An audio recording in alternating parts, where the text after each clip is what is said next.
What does the word hub mean to you?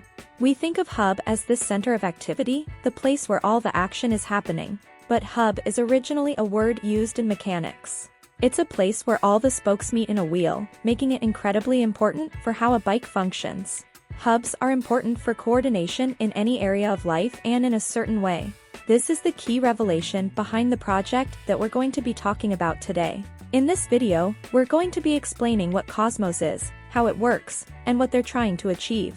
Long story short, Cosmos is an open-source blockchain project that aims to connect other blockchains to each other in order to establish an easily usable, fast, scalable, interoperable and low-fee hub for basically any use of a blockchain. This is still a little vague, but there's really one idea that Cosmos is all about interoperability. Why is it so important? Well, in the same way that many of the amazing applications of computers did not become widespread until they could all communicate with each other over the internet and eventually the World Wide Web, Cosmos sees themselves as the path to an internet of blockchains. Now, if this sounds similar to projects like Polkadot or HarmonyOne, you're not going crazy. There are many similarities, especially between Cosmos and Polkadot, which I'm going to be covering later. But the difference between the Internet of blockchains and the Internet is that most of the communication on the Internet is actually happening between a few centralized servers and a lot of clients. And a client is just a user's computer.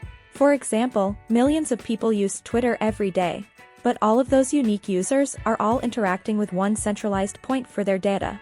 The Cosmos Internet of blockchains would allow different blockchains to communicate with each other in a decentralized way. A way where one person or one single organization is not able to completely control. So how is Cosmos planning on actually making this dream a reality? This is where the Cosmos Hub and Zone model come in. Hubs are often very important for systems to really take off with a high number of users, and Cosmos is no different. In Cosmos, they took a look at the cryptocurrency landscape and saw a lot of spokes, but no hub. In other words, they saw a large number of blockchains with interesting use cases. But the methods of communicating between these chains still left a lot to be desired. In fact, one of the largest vulnerabilities out there are blockchain bridges, which is a tool used to move money from one chain to another. Cosmos created what they call a hub and zones model. They have a central hub that facilitates the transfer of tokens across various chains. The founder of the Tendermint protocol, which later became Cosmos Chuan, explained the problem on Anthony Pompliano's The Pomp podcast like this: if you want to use blockchain A, but you have tokens from blockchain B, it is difficult to go across the two chains using the tokens you already have. Now, atomic swaps attempt to solve this but are limited because they have to use specific hash algorithms. And they have to be capable of handling smart contracts, meaning simple and usually more secure. Blockchains like Bitcoin do not play well with atomic swaps. There are also wallet compatibility issues, so there was certainly a gap to improve this process. The Cosmos Hub improves this by letting any chain that has a zone use any other chain that has a zone without worrying about atomic swaps or other more difficult transfer methods. The hub does this by making use of the IBC or Inter-Blockchain Communication Protocol. Now let's get into the Inter-Blockchain Communication Protocol. The IBC allows for seamless transfer of tokens between all the different zones attached to the Cosmos Hub using something called two-way pegging. This idea actually comes from an older idea in Bitcoin called sidechains, which could be used to scale the network. You can actually check out our specific video on the Lightning Network for a review of a Bitcoin sidechain that's actually being used. Cosmos uses this very same idea to basically create representations of coins on other chains, without compromising the security of the main chain. In an interview with Cointelegraph in November of 2021, the CEO of Tendermint said, "We are seeing 22 blockchains that support IBC. They have all been able to connect to various decentralized exchanges available in the Cosmos ecosystem, such as Osmosis and Gravity DEX. So there's been a lot of cross-chain activity, much more than anyone expected, and we are seeing a very positive growth cycle with IBC enabled." Now let's talk about something else. In the crypto world, people often think not just about the specific business or project that they're building, but they are also thinking about the future of technology, money, and governance. Because of this, people often have very strong opinions about how things should be run, which makes them very hesitant to partner with other projects that may infringe upon their vision. Cosmos avoids this by simply allowing other independent chains to set up zones and connect to the hub.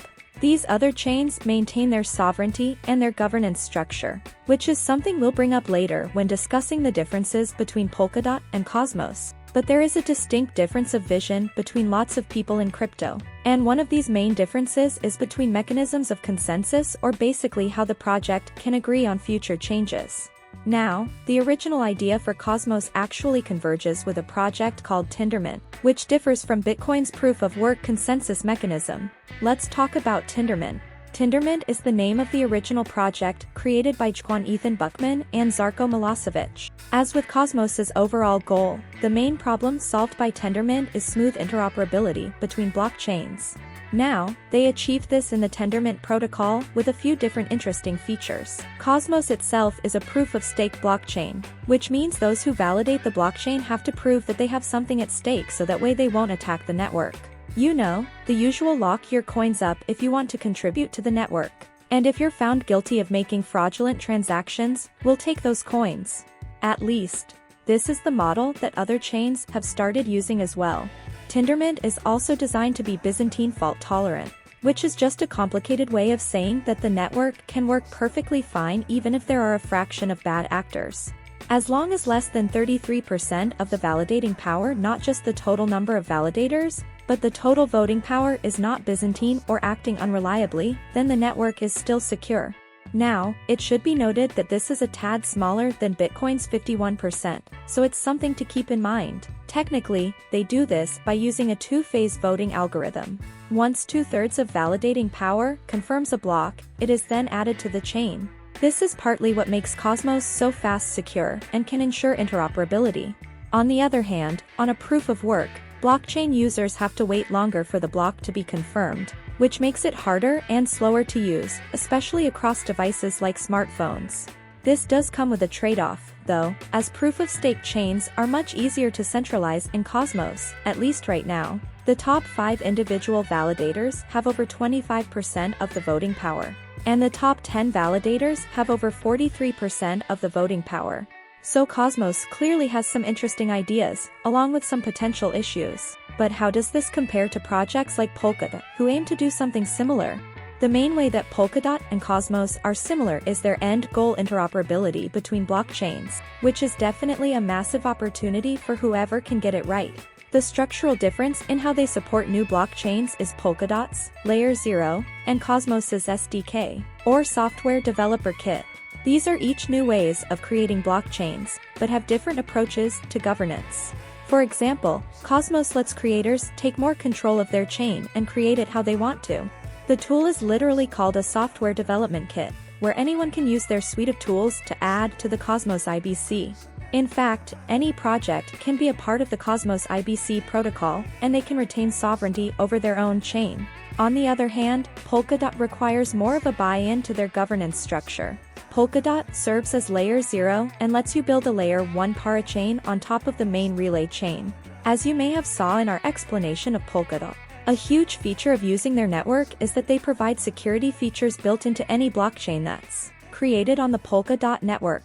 Cosmos has a more hands-off approach, allowing the creators of those chains to customize their chain how they would like and simply provide the necessary tools to connect it to the Cosmos hub and use the IBC to become part of the network. In short, Polkadot focuses on security, and Cosmos emphasizes independence and connectivity. Now, I will say there's a note here on the Cosmos's tokenomics. If you're buying it, you better be staking it as well, because it is currently inflationary, and the current inflation rate, also known as the staking reward rate, is around 17%. I'll also say the initial tokenomics don't look too bad. Around 5% was for a seed sale, around 7% for a strategic sale, around 10% for the foundation, another 10% for the Tendermint company, and the rest was raised through a public fundraiser, basically meaning a token sale that raised around $16 million in April of 2017. I will also say that Cosmos recently released a new white paper sporting something called Atom 20 that is supposed to address inflation as well, but it would take another video to explain that. So the problem of interoperability is one to be taken very seriously and may end up being the main feature. That brings the rest of the Wild West of crypto into a cohesive ecosystem that all works well together. Cosmos definitely provides some unique insights and improvements that may be part of the eventual solution. to our interoperability problem. But Cosmos does have problems of its own, like stake centralization, for example. Thanks for watching. I hope you enjoyed this video. I really hope you've learned something. And most of all, I hope to see you in our next video.